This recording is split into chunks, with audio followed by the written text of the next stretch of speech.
ከዱባ ወጥ ቀጥሎ ኢትዮጵያ ውስጥ የማይወደድ ነገር ቢኖር ትምህርት ነው። አለመማር አንድ ነገር ሆኖ ሳለ የተማሩት ላይ ማሳለቅ ደግሞ የሚገርም ነው። ትምህርት አያስፈልግም ብለው የሚናገሩ ሰዎች በኩራት የሚያነሷቸው ነጥቦች የተማሩ ሰዎች የት ደረሱ የምትለዋ ቀሽም የማስጠንቀቂያ ምልክት ስትሆን የተማሩት የት እንደደረሱ አብረን እንመልከት። ከመሰረታዊ ጥናት ስንጀምር ወንጀል በ2021 ኢንስቲትዩሽን ፎር ሴኩሪቲ ስተዲ ባሳተሙ ጥናት መሰረት 92.7% ገደማ ከባድ ወንጀሎች የሚሰሩት ዩኒቨርሲቲን ባልቀመሱ ግለሰቦች ሲሆን 6.5% ወንጀሎች ደግሞ ዲግሪ ባላቸው የሚፈጸሙ ናቸው። 0.8% ብቻ ደግሞ ማስተርስ እና ከዛ በላይ ባላቸው ግለሰቦች የሚፈጸሙ ናቸው ይላል።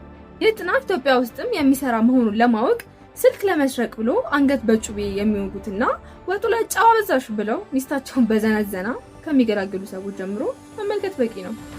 እዚህ ጋር የተማረ ሰው ምን አተረክ ካልን ህሊና የሚባለው ነገር ማግኘት።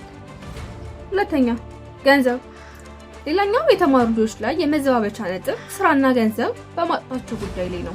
መጀመሪያ ደረጃ ይህ የነሱ ድክመት ሳይሆን የሀገሪቷ ድክመት ነው።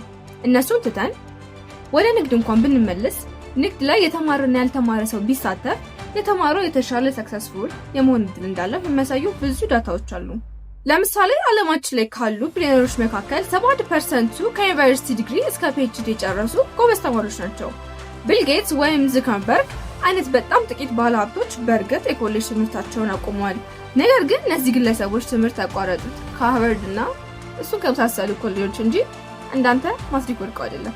ታዲያ ኢትዮጵያ ውስጥ ለሀብታሞች ደንቆሮ ሆኑ ብለህ ልጠይቅ ትችላለህ። አግባብም ነው። ለዚህ ነው ቀላሉ መልስ ቁጥር 1ን ተመልከት ነው።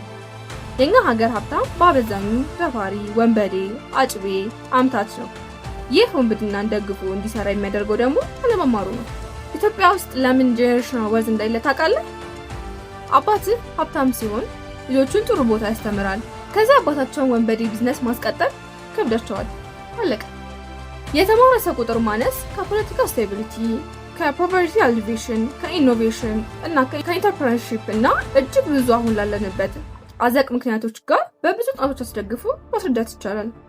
ባጭሩ ትምህርት ምን ያደርጋል የሚል ነጋዴ ሂሳቡን የሚሰራው በተማረ አካውንታንት ነው። ሲሰክር ተከራክሮ ንብረቱን የሚያስመልስለት የተማረ ጠበቃ ነው። ህንፃውን የሚያስገነባለት የተማረ መሐንዲስ ነው። ሲያመው የሚሄደው የተማረ ዶክተር ጋር ነው። ከዛ አልፎ ልጁን አጥና እያለ የሚጨቀጭቀው እና ጽድት ያለ ኢንተርናሽናል ስኩል ልኮ የሚያስተምረው ይህ ራሱ ሰውዬ ነው። እና ምን ልላችሁ ነው? አለመማር አያኮራም። እንኳን አልተማርኩ አይባልም፣ ነውር ነው።